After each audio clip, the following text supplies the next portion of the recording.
And the flooding and images in Houston can trigger a lot of emotions for people, especially those who lived through Hurricane Katrina. As Carice Jackman tells us, many people in New Orleans know what those in Texas are going through. Traumatic, basically. Born and raised in New Orleans, Darnell Fisher remembers the high water, the boats, and the rescues.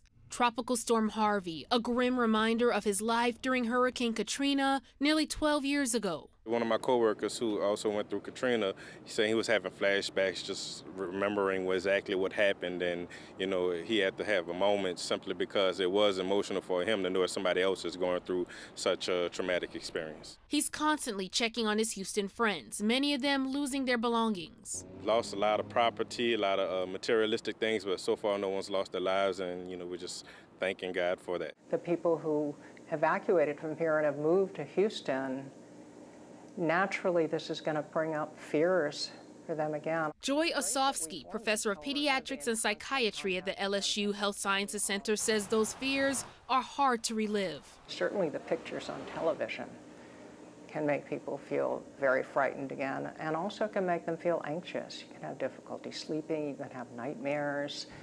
And that response is quite normal. Osofsky says if you're experiencing flashbacks and anxiety, take a break from the images. And if you know anyone living in Houston, check up on them. Being able to reach out to people that we know in Houston, if there's a way to reach them, is also something that we can do to help. Reaching out and visiting his friends in Houston is exactly what Darnell says he plans on doing.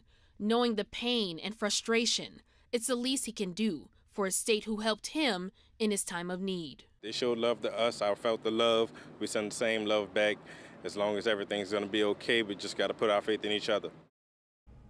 And Osofsky also says one thing she has noticed is that people are resilient after terrible and tragic events. She saw it after Hurricane Katrina, and we're already seeing it in Texas. But Kristen, she says they need our help and our support now more than ever. And everyone I talk to that's been through Katrina always has such a positive attitude and steps up when people need help. Right, absolutely. We're resilient, and we need to definitely show that support right now to Texas. Thank you, Carice. You're welcome.